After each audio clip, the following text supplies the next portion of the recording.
Omar Berrada will begin his job as the new Manchester United CEO this summer, and he's already not messing about, putting a plan of action in place, ready to get work done, connect with Ineos. And David Onstein has revealed how this deal has put the footballing world in shock, and the footballing world sources from Manchester City, Barcelona have spoken about this appointment and why this could be game-changing for United. So we're going to dive into all that information in today's video. So please do hit that like button, and for more daily United content, do subscribe. We're going to start off today's video by getting into what Romano said. We're going to get through this quickly as I did cover a little bit of this in my live yesterday, but this is what Fabrizio Romano had to say on Omar Berrada coming in his plans. He said Omar Berrada knows how to create something special. His model and vision is so important for Manchester United. He already has experience. He was crucial to Man City. He was crucial to Man City's board. He will help with the vision from present to future. And there was something in an article by The Athletic that came out a couple of weeks ago that spoke about how Manchester United, when Brailsford came in to assess, one of the first things he noticed when speaking to staff is they never had a vision. They never had a goal. The Glazers never set a clear vision of clear goal for the staff at United to align to and try and achieve. So a lot of the staff didn't know where the end point was, what was their goal, what were they working to achieve. And that was one of the reasons why a lot of staff at United weren't even 100% sure what their job role was or what their purpose was. But the most interesting thing Fabrizio Romano said, and the most telling thing, was when he said that Berrada knows that you have to perform. Otherwise, in 1 to 2 years, you have to leave the club. Players who stay at Manchester United for 3 to 4 years and never leave the club is something unacceptable that won't happen with the new board. That was said by Romano. And how many players have we got at United that should have been sold 3-4 years ago, should have been sold a few years ago? And there was obviously reports coming out today that Anthony and Sancho were up for sale. Anthony's been here 2 years. He's not cut it. You're out. Whereas in the past, Anthony be here to his contract run out. Ineos like, no, we're not giving players 4 or 5 years. Tominay's been away too long. Lindelof's been away too long. Anthony's not been good enough. They perform, and if they don't perform within 2 seasons, they're out. We need to stop keeping underperforming players, which is something that we've done massively over the years and got wrong. And Omar Berrada is making it clear. 1 to 2 years to perform when you're out. Calvin Phillips will leave Man City this summer, could even leave in January. He was a big signing for them. He's not performed, they're out. Manchester City get that underperformance out like that. And as Romano said, Omar Berrada was an important figure at Man City. He will meet Man United and he will meet Ineos and he'll meet Ten Hag and he will 100% be involved. He might not start his job to the summer, but he's going to start his involvement soon. As Sky Sports even said, before he officially begins his role, Omar Berrada will be kept informed about every recruitment position within administration at Manchester United that Ineos will be making. And I'm sure Omar Berrada is very much in the loop with the whole Dan Ashworth situation, Paul Mitchell situation, what might be happening with that. I think any decisions will go through him already. Any movement on Dan Ashworth will go through him already. He'll already be in the loop. He won't start in the summer, but he'll be in the background having a little bit of influence here and there, and hopefully, making sure Man United don't do anything stupid. Hannibal Mejri's gone out on loan, but there's a buyback clause in there. There's an option to buy as a buyback clause. At least that we're inserting buyback clauses in the young players that we're selling. We're sell-on clauses. At least we can already see this January. While I don't agree with Alvaro Fernandez being sold, at least they're putting buyback clauses in, sell-out clauses in these players so that they can get them back for a reasonable fee if they do become good. Now, I want to get into something that Onstein said. This is the first thing Onstein said, and we spoke about this in last night's video, how it almost felt like Brailsford and the Ratcliffe just didn't approve of the Glazers, didn't approve of the Glazers' way of doing things in their statement, saying, they're going to put performance back at the heart of United. And it was reported that they'd made multiple digs, actually, Brailsford and Ratcliffe, almost at the Glazers and how they'd run United these last 18 years at meeting with Man United staff. And obviously, we spoke about the statement when they announced Berrada and how they was talking about how the new focus at United is to put sport and success at the heart of everything we do. And that statement did not sound like anything the Glazers has said. It almost felt like a dig at the Glazers because it's been made very clear by Ratcliffe, Brailsford, Ineos that they're going to change United because they don't agree with how it's operated the last 18 years. And this is what David Onstein had to say on that. David Onstein on Omar Berrada joining Man United's statement, where the statement felt like it was almost a dig at the old regime, Woodward and Glazers. He said, this kind of admission in the statement of putting football performances back at the heart is almost disparaging against the previous setup. So perhaps what we're seeing here is an Ineos takeover. Sergeant Ratcliffe has ambition to be outright owners of United further down the line, and maybe this is them saying Berrada is our man, this is our project, we're going to bring in more of our people, we're going to shake things up because it's not been working, is what Onstein said. And I tweeted this earlier, but I said the Glazers had to put Man United up for sale, whether it was minority stake or full sale. last year, or just coming up 2 years now, nearly, isn't it? Because the Glazers had run Man United so badly, they were in a financial hole. The only way the Glazers could stay at United was through this minority investment, which Jim Ratcliffe enabled, which has caused a lot of frustration between Man United fans and Jim, because ultimately, while I think his intentions are good, he has allowed the Glazers to stay and stop the full sale.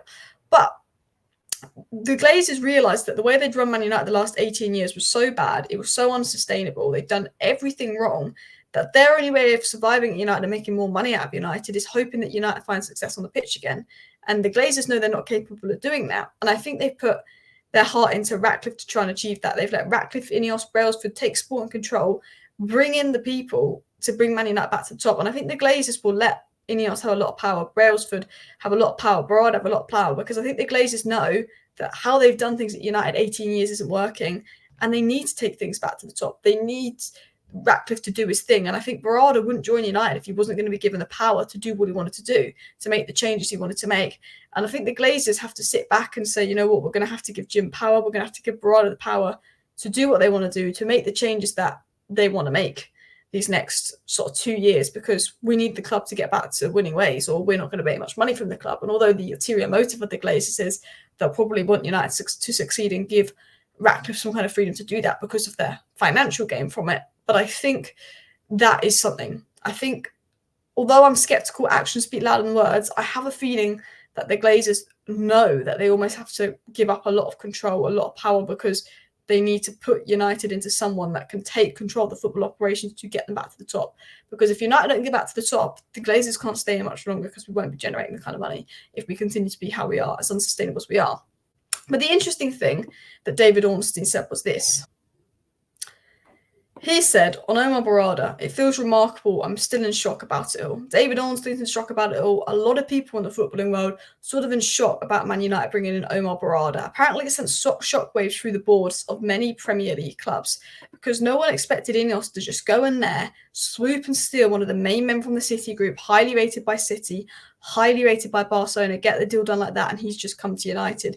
And now they're going in for Dan Ashworth. The fact that United had just gone in there, they've got some major figure from a rival. They might take Dan Ashworth from the richest club in the world.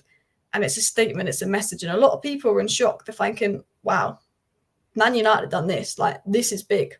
Rio said that I spoke to some guys who were at Man City and they can't believe we've got him. They think, like, wow, he's done so much in the game at different levels and he's been a success and it's a really good, sharp signing for us.